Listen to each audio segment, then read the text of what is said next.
Hello students, welcome to Mokshika Academy. So in this section, we are going to learn regarding data analysis and interpretation. As you know, in the Pgcet syllabus as well as in the banking syllabus and also for other competitive examinations, you have one a section called data analysis and interpretation. So in data analysis and interpretation ಅಂದ್ರೆ ಏನು? So data analysis ಅಂತ ಹೇಳಿದ್ರೆ some data will be given. For example, some boys or some girls information regarding the class wise or those who appeared in the examination and those who passed in the examination. So ಆ ರೀತಿ so data ಯಾವ ರೀತಿ ನಾವು ಕೊಡಬಹುದು ನಿಮಗೆ. So ಡಾಟಾನ ನೀವು first ಅರ್ಥ ಮಾಡ್ಕೋಬೇಕು. ಅರ್ಥ ಮಾಡ್ಕೊಂಡು ನೆಕ್ಸ್ಟ್ ಅವ್ರು ಯಾವ ರೀತಿ ಕ್ವಶನ್ ಅನ್ನ ಕೊಟ್ಟಿರ್ತಾರೆ ಅದಕ್ಕೆ ನೀವು ಸೊಲ್ಯೂಷನ್ಸ್ ಅನ್ನ ಮಾಡ್ತಕ್ಕಂಥದ್ದು. So some data will be given, like I said, so appeared versus past, previous year versus current year profit.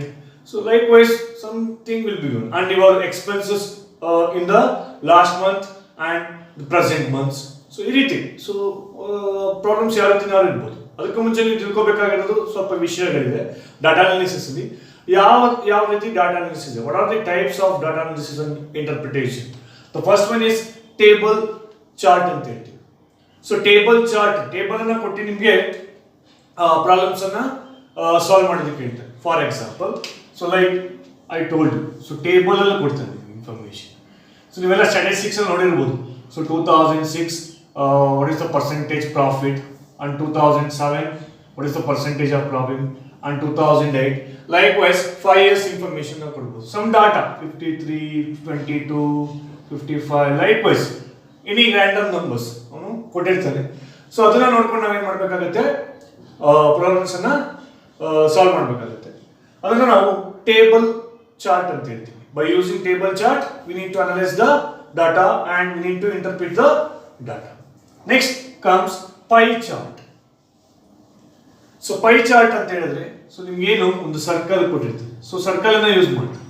For example so ನಿಮ್ಮ ಟ್ರಾನ್ಸ್ಪೋರ್ಟೇಷನ್ಗೆ ನೀವು ಮಂತ್ಲಿ 30% ಸ್ಯಾಲರಿ ಖರ್ಚು ಮಾಡ್ತೀರಾ, electricity 10%, water bill 5% and you spend this about some information spending ಅಥವಾ ಯಾವ್ದಾದ್ರು ಇನ್ಫಾರ್ಮೇಷನ್ನ ಒಂದು pi ಚಾರ್ಟನ್ನು ಮಾಡಿ ಕೊಡ್ತೇನೆ. ಸೊ ಪೈ ಚಾರ್ಟಲ್ಲಿ ನಿಮಗೆ 2 ಪೈ ಚಾರ್ಟ್ ಕೊಡ್ಬೋದು. ಏನು sir 2 pie chart? For example ಇಲ್ಲಿ ಅಪಿಯರ್ ಎಕ್ಸಾಮಿನೇಷನ್ಗೆ ಅಪಿಯರ್ಡ್ ಆಗಿರ್ತಕ್ಕಂತಹ ಸ್ಟೂಡೆಂಟ್ಸು, ಎಕ್ಸಾಮಿನೇಷನ್ಗೆ ಪಾಸ್ ಆಗಿರ್ತಕ್ಕಂತಹ ಸ್ಟೂಡೆಂಟ್ಸ್. ಸೊ ಎರಡರ ಕಂಪ್ಯಾರಿಸನ್ಸ್ ನಾವು ಮಾಡಬೇಕಾಗುತ್ತೆ. ಸೊ ಅದನ್ನ ನಾವು ಪೈ ಚಾರ್ಟ್ ಅಂತ ಹೇಳ್ತೀವಿ. Okay students. And bar chart. Okay so bar chart, what is bar chart? For example here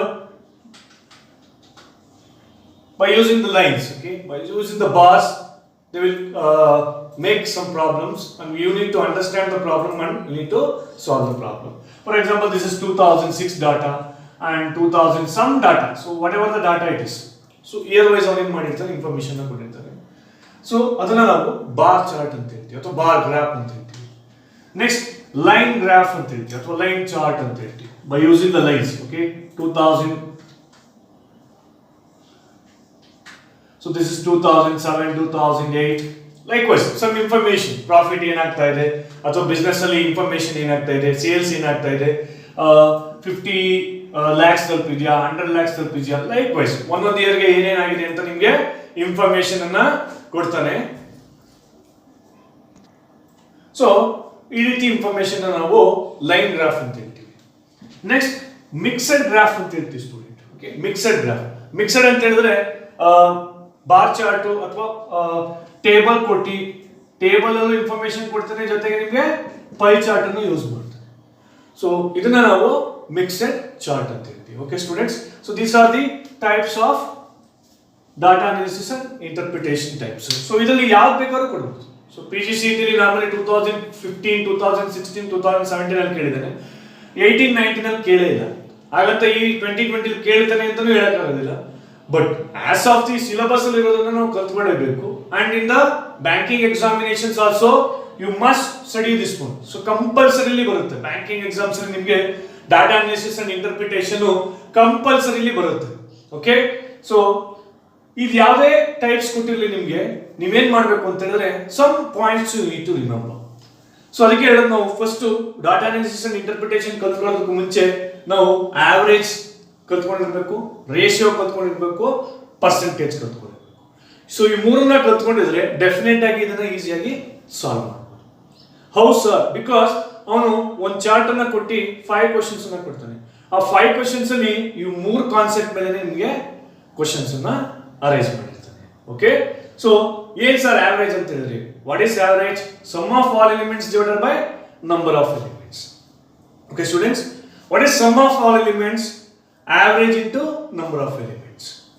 Ratio, you know that A is to B is nothing but A divided by B unit. Okay, so ratio concept, average concept. And when it's come to percentage concept, ನೋಡಿ percentage ಅಲ್ಲಿ ಈ ಮೂರು formula gap ಇಟ್ಕೊಂಡಿರ್ಬೇಕು. ಯಾಕೆ sir ಈ ಮೂರು formula ಬಂದು ನಿಮಗೆ data analysis and interpretation ಅಲ್ಲಿ ಇಂಪಾರ್ಟೆಂಟ್ ಆಗಿ ಬಂದೇ ಬರುತ್ತೆ. ಹಾಗಾಗಿ ಮೂರು ಫಾರ್ಮುಲಾನ ನೀವು ಗ್ಯಾಪ್ ಇಟ್ಕೊಂಡಿರ್ಬೇಕು. What is that? ಫಸ್ಟ್ ಕೇಳ್ತಾನೆ x is what percent of y ಅಂತ ಹೇಳ್ತಾನೆ student. x is what percent of y. ಅವಾಗ ನಿಮಗೆ ಫಾರ್ಮುಲಾ ಏನಾಗುತ್ತೆ? x divided by y. ಅಂದ್ರೆ first 2006 is what percent of 2007 ಅಂತ ಹೇಳ್ತಾರೆ ಸೇಲ್ಸ್. ಅವಾಗ 2006 divided by 2007 into 100. ಅಂದ್ರೆ 2006 ಅಲ್ಲಿ ಎಷ್ಟು ಇರುತ್ತೆ? 100 ಇದ್ರೆ 100 ಬರ್ಕೊಳ್ಳಿ. 2007 150 ಇದ್ರೆ 150. So 100 divided by 150 into 100. ಇದಂತೂ ಕಾಮನ್ ಆಗಿ ನಿಮ್ಗೆ ಎಲ್ಲಾ ಕ್ವಶನ್ಸ್ ಅಲ್ಲೂ ಬಂದೇ ಬರುತ್ತೆ. ವಾಟ್ ಪರ್ಸೆಂಟ್ ಅಂತ ಬಂದ ತಕ್ಷಣ ನೀವು ಗ್ಯಾಪ್ ನ ಇಟ್ಕೊಳ್ಳಿ student. x divided by y into 100. ಅಂದ್ರೆ ಫಸ್ಟ್ ಇನ್ಫಾರ್ಮೇಶನ್ ಏನ್ ಕೊಟ್ಟಿರ್ತಾನೆ that divided by the second information. Next, x is what percent increase or decrease than y ಅಂತ ಹೇಳ್ತಾನೆ. So increase or decrease than y ಅಂತ ಹೇಳ್ತಾನೆ. So ಆ ಕೇಸಲ್ಲಿ ಏನ್ ಮಾಡಿ ನೀವು x minus y divided by y. ಯಾವಾಗ increase or decrease ಕೇಳ್ತಾನೆ ನೋಡಿ ಸ್ಟೂಡೆಂಟ್. increase or decrease ಕೇಳಿದಾಗ ನಿಮಗೆ information, for example 2006 sales is what percent increase or decrease than 2007 ಅಂತ ಹೇಳ್ತಾನೆ. ಅವಾಗ ಏನ್ ಮಾಡ್ತೀರಾ? 2006 sales minus 2007 divided by 2007 sales into 100. Okay students, and the last one is percentage change ಅಂತ ಹೇಳ್ತೀವಿ.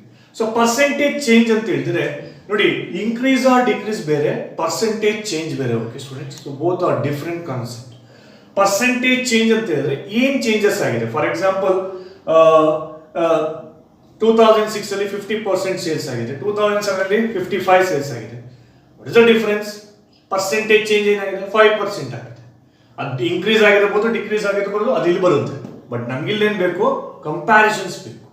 ಓಕೆ, ಅದನ್ನ ನಾವು ಪರ್ಸೆಂಟೇಜ್ ಚೇಂಜ್ ಅಂತ ಹೇಳ್ತೀವಿ. ಅದಕ್ಕೆ ಫಾರ್ಮುಲಾ ಬಂದು final value minus initial value divided by initial value. ಅಂದ್ರೆ ಇಲ್ಲಿ ಕೊಟ್ಟಿರೋ ಎಕ್ಸಾಂಪಲ್ ಫೈನಲ್ ವ್ಯಾಲ್ಯೂ ಅಂತ ಹೇಳಿದ್ರೆ ಯಾವುದು ನಿಮ್ ಪ್ರೆಸೆಂಟ್ ಅಂದ್ರೆ ಜಾಸ್ತಿ ಇಯರ್ ಯಾವ್ದು ಇರುತ್ತೆ, ಅಂದ್ರೆ ಕರೆಂಟ್ ಇಯರ್ ಯಾವ್ದು ಇರುತ್ತೆ ಅದನ್ನ ನಾವು ಫೈನಲ್ ವ್ಯಾಲ್ಯೂ ಅಂತ ಹೇಳ್ತೀವಿ.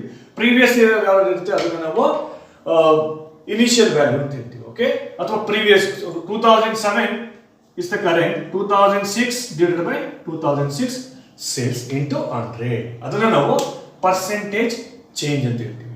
So data analysis and interpretations problem ನ ಸಾಲ್ವ್ ಮಾಡಬೇಕು ಅಂತ ಹೇಳಿದ್ರೆ ಸ್ಟೂಡೆಂಟ್ ಈ ಮೂರು ಕಾನ್ಸೆಪ್ಟ್ ನ ನೀವು ಗ್ಯಾಪ್ ನ ಇಟ್ಕೊಂಡಿದ್ರೆ ಮಾತ್ರ ಅದನ್ನ ಈಸಿಯಾಗಿ ಸಾಲ್ವ್ ಮಾಡಬಹುದು. Okay, so let us solve some problems. See the first question student. As you know, this question is asked in the Pgcet 2015. This is regarding table chart. Okay, so table chart problem na kelidene. First you read the information student. What is the information? The table gives below gives the number of days worked by employees of 5 grades A B C D E in different departments.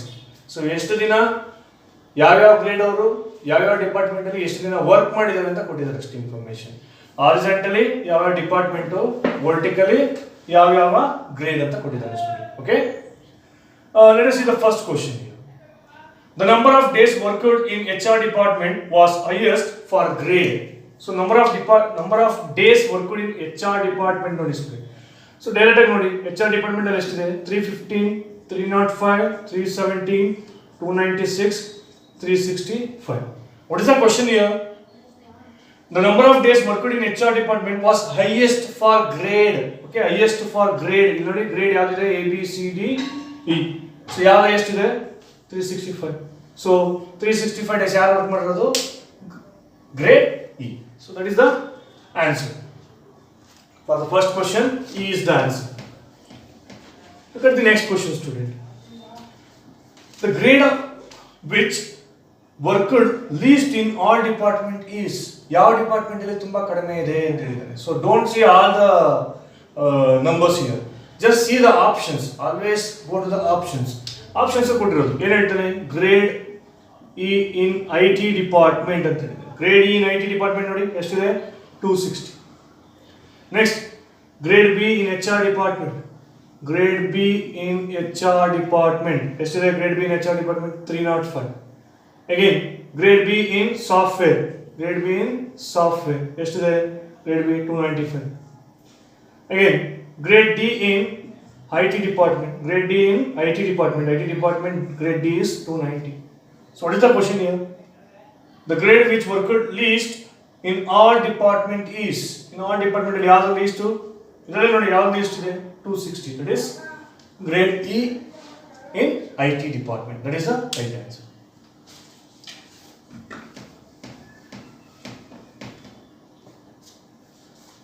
Let us see the next question. What is the average of working days in IT department? ನೋಡಿ student ನಾನು already introduction ಕೊಟ್ಟಿದ್ದೀನಿ. ಯಾವಾಗ ನೀವು ಏನು ತಿಳ್ಕೋಬೇಕು data interpretation ಅಲ್ಲಿ average, ratio, percentage ಇವು ಮೂರು ಟೆಕ್ನಿಕ್ಸ್ ಗೊತ್ತಿದ್ರೆ ಈಸಿಯಾಗಿ ನೀವು 5 out of 5 ಕ್ವೆಶ್ಚನ್ಸ್ ನ ಆನ್ಸರ್ ಮಾಡಬಹುದು. ಈ ಕ್ವೆಶ್ಚನ್ ಏನು ಕೇಳಿದ್ದೇನೆ? What is the average working days? Average ಕೇಳಿದ್ದೇನೆ. ಯಾವುದು? IT department. IT ಡಿಪಾರ್ಟ್ಮೆಂಟ್ ಅಲ್ಲಿ ಎಷ್ಟು ನೋಡಿ? 310, 320, 300, 290, 260. Student, don't write all this. You calculate here. Mind ಅಲ್ಲಿ calculate ಮಾಡಿ ಬರೀ ಟೋಟಲ್ ಮಾತ್ರ ಬರ್ಕೊಳ್ಳಿ. ನಾನು ನಿಮಗೆ ಗೊತ್ತಾಗಲಿ ಅಂತ ಬರೀತಾ ಇದ್ದೀನಿ. Okay, so make A total here. 9, 6, 15, 18, 1, 5, 10, 14. So 1480 is the total. What they asked for? Average. Average means sum of all elements divided by number of elements. Number of elements 1, 2, 3, 4, 5. 5. So 5 2s are 10, 5 9s are 45, again 5 6 are 30. So the average for IT department is 296. That is option number 3. Let us move to the next question.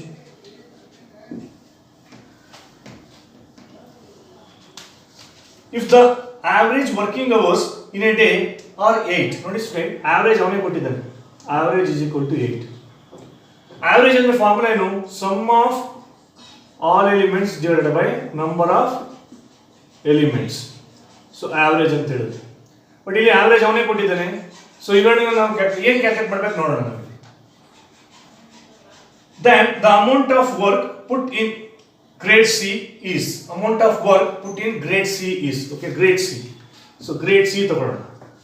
So grade C ಅಂತ ತಗೊಂಡೆ ನೋಡಿ student, horizontal ಇದೆ.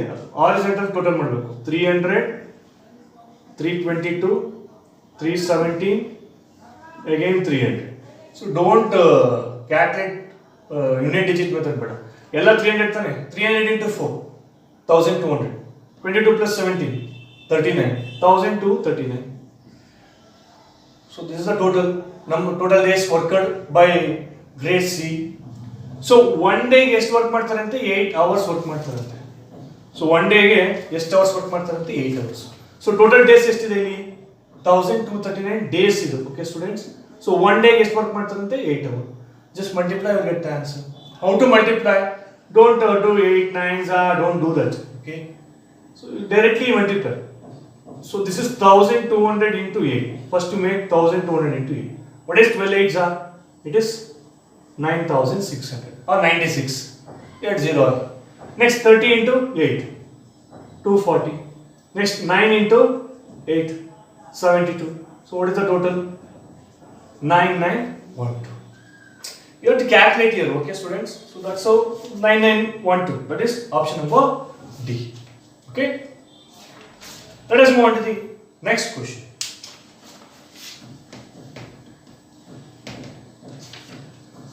If working hours in a day are 8, so working hours in a day, again here previous problem average ಕೇಳಿದ, ಈ problem ಹೇಳಿದ್ರೆ working hours per day.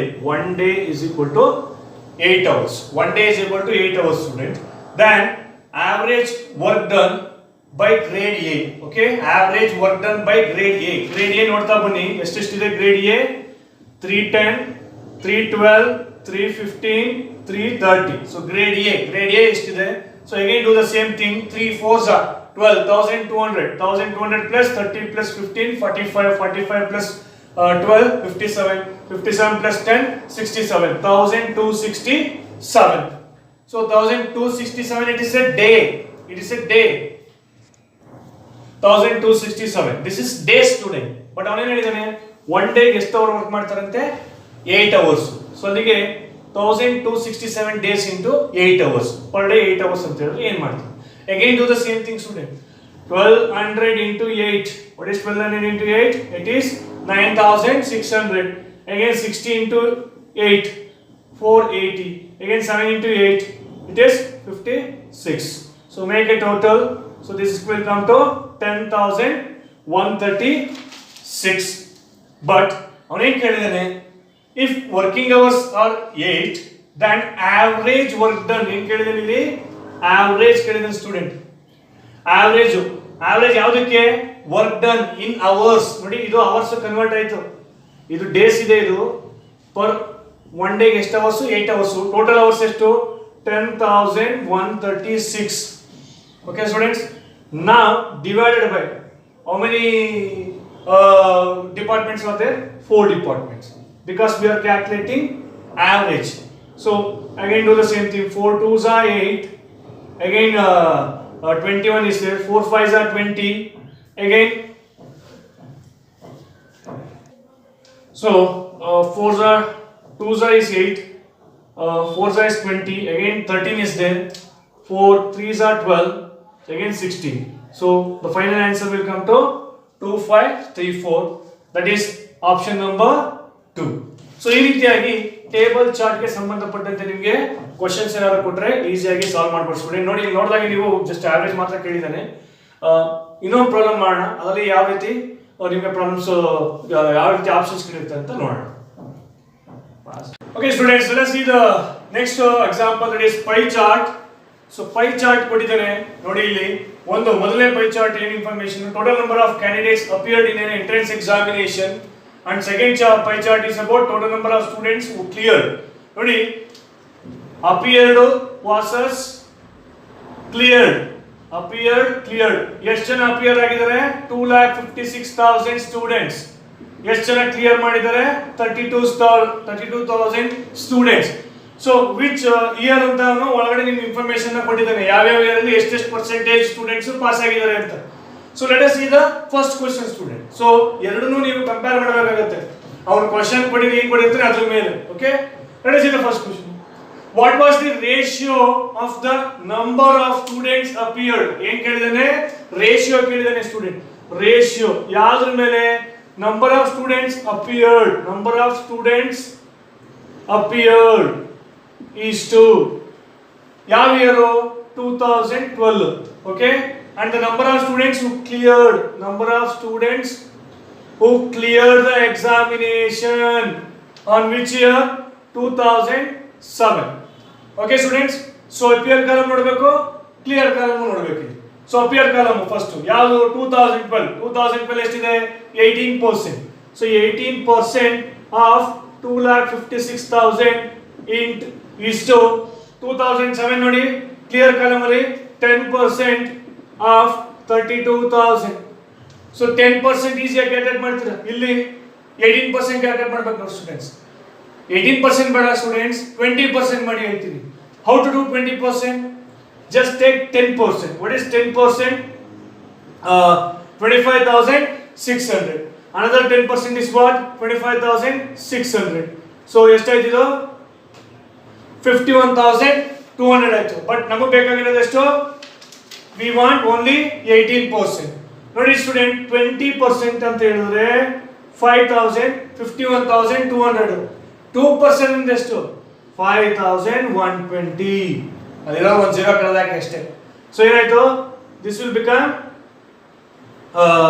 46,080 and this is 3,200. 10%. ಒಂದು zero ಕಳೆದಾಕೆ ಎಷ್ಟಾಯ್ತು? 3,200. ಇದೆಷ್ಟು ಬಂತು 46,080. So 46,080 students. I will take this side 46,080.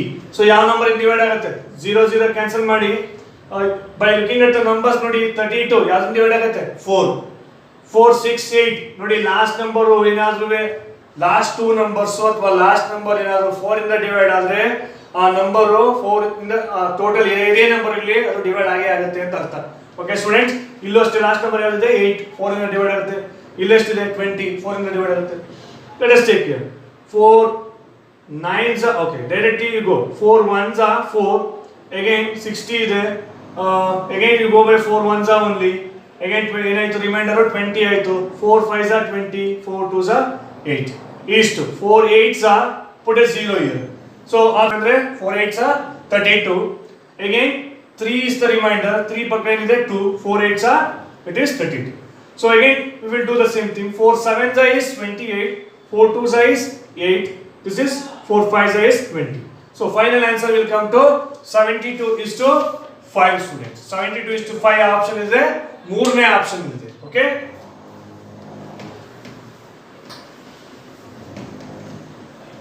next question ನೋಡಿ student, the total number of students appeared in entrance examination from 2008 and 2011 was what percentage? ನೋಡಿ students, what percentage ಅಂತ ಬಂದ ತಕ್ಷಣ ನೀವೇನು ತಿಳ್ಕೋಬೇಕು, ಈ ಪ್ರಾಬ್ಲಮ್ ರಿಲೇಟೆಡ್ ಟು ಪರ್ಸೆಂಟೇಜ್. ಅದು formula ಏನು, x divided by y into 100. ನಾನು ಈಗ ತಾನೇ ಇಂಟ್ರೊಡಕ್ಷನ್ ಹೇಳ್ಕೊಟ್ಟಿದ್ದೀನಿ ನಿಮಗೆ, ಹೌದಲ್ಲ? ಸೊ x ಏನಿದ್ರಲ್ಲಿ ನೋಡಿ ಅಪಿಯರ್ಡ್ ಕೇಳೋದಿಲ್ಲ, ಯಾವುದು 2008 ಪ್ಲಸ್ 2011. 2008 ಎಷ್ಟಿದೆ ನೋಡಿ, 2008 ಅಪಿಯರ್ ಕಾಲಮ್ ಮಾಡಬೇಕು 15%. 2011 ಎಷ್ಟಿದೆ ಅಪಿಯರ್ ಕಾಲಮ್ ನೋಡಿ 10%. ಸೊ ಟೋಟಲ್ ಎಷ್ಟಾಯ್ತು 25% of 2,56,000 divided by this is x. ಅವನೇಳಿ ನೋಡಿ, what percent of number of students appeared for the examination in 2009 ನೋಡಿ appear column again it is 20% of 2,56,000. ನೋಡಿ students, since we have both, ಇಲ್ಲಿ ನೀವು 25% calculate ಮಾಡಿ 20% calculate ಮಾಡಿ time waste ಮಾಡೋ ಬದಲು just cancel this one. ಯಾಕೆ ಸರ್ ಕ್ಯಾನ್ಸಲ್ ಮಾಡಿದ್ರೆ, ನಮ್ಗೆ ಏನ್ ಬೇಕು ಪರ್ಸೆಂಟೇಜ್, ನಮಗೆ ನಂಬರ್ಸ್ ಬೇಕಾ ಇಲ್ಲ, then go by the percentage. 25 is to 20, 25 5 5s are 5 4s are, so 4 by 5 ಅಂದ್ರೆ ಏನು ನೋಡಿ ಸ್ಟೂಡೆಂಟ್, 4 by 4 ಅಂದ್ರೆ ಏನು 100%, 1 by 4 ಅಂದ್ರೆ ಎಷ್ಟು 25%. ನಾನು ಹಿಂದಿನ ವಿಡಿಯೋದಲ್ಲಿ ನೀವು ನೋಡಬಹುದು, ಪರ್ಸೆಂಟೇಜ್ ಬಗ್ಗೆ ಒಂದು ವಿಡಿಯೋ ಮಾಡಿದ್ದೇನೆ, ಅದನ್ನು ನೋಡಿ ನಿಮಗೆ ಪರ್ಸೆಂಟೇಜ್ ಟೇಬಲ್ ಕೊಟ್ಟಿದ್ದೀನಿ. ಸೊ ಇಲ್ಲೇನಾಗುತ್ತೆ 125% is the right answer, that is third option.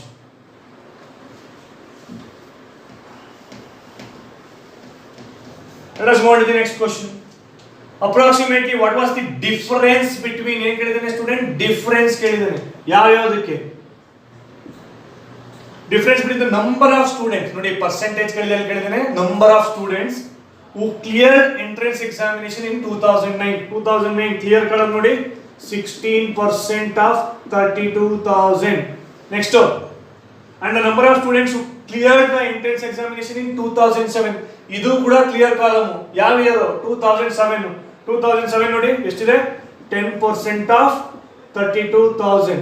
ನೋಡಿ ಸ್ಟೂಡೆಂಟ್ಸ್, ಇಲ್ಲಿ ಫಸ್ಟ್ 16% ಕ್ಯಾಲ್ಕುಲೇಟ್ ಮಾಡಿ, 10% ಕ್ಯಾಲ್ಕುಲೇಟ್ ಮಾಡಿ, ಸುಮ್ಮನೆ ಟೈಮ್ ವೇಸ್ಟ್ ಮಾಡಬೇಡಿ. Since we have both same year, ಏನ್ ಮಾಡಿ ಡಿವೈಡೆಡ್ ಟು ಡಿಫರೆನ್ಸ್ ತಗೊಳ್ಳಿ. ಎಷ್ಟು ಪರ್ಸೆಂಟ್ ಅದು 6%. ಡಿಫರೆನ್ಸ್ ಎಷ್ಟಪ್ಪ ಅವ್ನು ಕೇಳಿರೋದು 6%. ಯಾವ್ದು ಹೇಳಿ ಅಂತಿದ್ದಾನೆ, ನಂಬರ್ ಹೇಳಿ ಅಂತ ಹೇಳಿ 6% of 32,000. ಇದನ್ನ ಅಷ್ಟೇ ಕ್ಯಾಲ್ಕುಲೇಟ್ ಮಾಡ್ತಾ ಕೂತ್ಕೋಬೇಡಿ. ವಾಟ್ ಇಸ್ 10% of 32,000 ನೋಡಿ, 10% ಅಂದ್ರೆ ಎಷ್ಟು 3,200. ವಾಟ್ ಇಸ್ 5% ಇದರಲ್ಲಿ ಅರ್ಧ 1,600. what is 1%, it is 320. ಬಿಟ್ಟು ಹಾಕಿದ್ವಿ. ಸೊ ನಿಮ್ಗೆ ಎಷ್ಟು ಬೇಕು 6% ಅಂದ್ರೆ ಎಷ್ಟು 1920 ನೋಡಿ 1920 ಇದೆ. Yes, the second option. So this is a percentage problem ಅನ್ನು ಈಸಿಯಾಗಿ ಕ್ಯಾಲ್ಕುಲೇಟ್ ಮಾಡಬಹುದು students. Let us see the next question.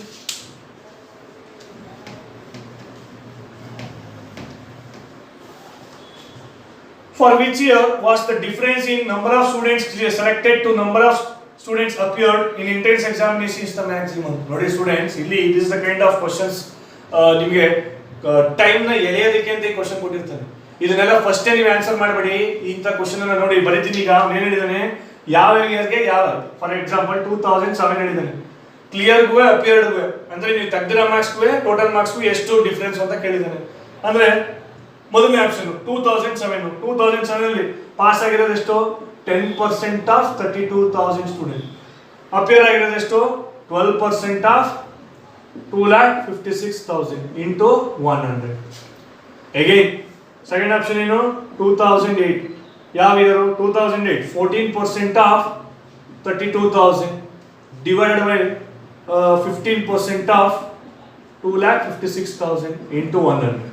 Again ಮೂರನೇ ಆಪ್ಷನ್ ಯಾವುದು, 2009 ಎಷ್ಟು, cleared 16% of 32,000 divided by this is 20% of 2,56,000 into 100. Next 2010 is to 20% of 32,000 divided by 25% of 2,56,000. ನೋಡಿ students, ಒಂದೇ question ಅಲ್ಲಿ 10 question ಕೇಳಿದಾನೆ. First ನೀವು ಇದನ್ನ ನೋಡಿ, ಇವೆರಡು ಒಂದೇ ಇದ್ದಿದ್ರೆ ನಿಮ್ಗೆ ಏನು ಪ್ರಾಬ್ಲಮ್ ಇಲ್ಲ, ಡೈರೆಕ್ಟ್ ಆಗಿ 10/12 ಅಂತ ಹಾಕೋಬೋದಿತ್ತು, ಅದಕ್ಕೆ ಕ್ಯಾನ್ಸಲ್ ಮಾಡ್ಬೋದು.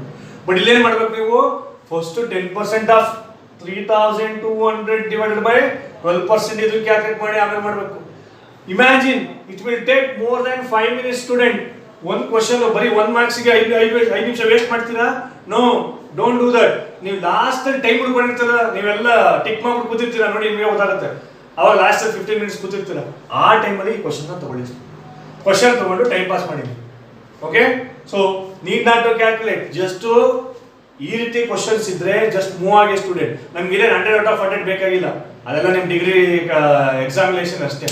ಕಾಂಪಿಟೇಟಿವ್ ಎಕ್ಸಾಮ್ಸ್ ಅಲ್ಲಿ 100/100 ಬೇಡ, ನಿಮ್ಗೆ ಬೇಕಾಗಿರೋದು 60+ ಅಥವಾ 50+. Okay students, don't forget about this 1 marks, forget ಬೇಡ.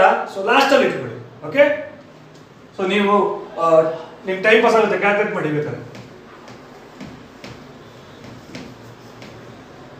ನೆಕ್ಸ್ಟ್ ಕ್ವಶನ್ ನೋಡಿ.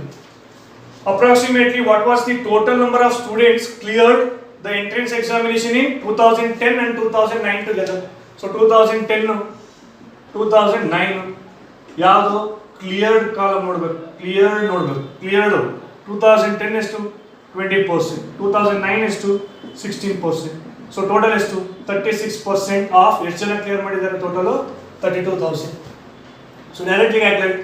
ಸೊ ಇಲ್ಲಿ ಕ್ಯಾಲ್ಕುಲೇಟ್, ಇಂಟು ಎಲ್ಲ ಮಾಡಕ್ ಹೋಗ್ಬೇಡಿ, ನಾನು ಹೇಳಕ್ ಕೊಡ್ತೀನಿ. 10% ಹೋಗಿ, ಏನಪ್ಪ 10% ಇದು 3,200, ಇನ್ನೊಂದು 10% 3,200, ಇನ್ನೊಂದು 10% 3,200. ನೋಡಿ 10%, 10%, 10%. ನೆಕ್ಸ್ಟ್ 5% ಹೋಗಿ, ಇದರಲ್ಲಿ ಅರ್ಧ ಎಷ್ಟು 1,600.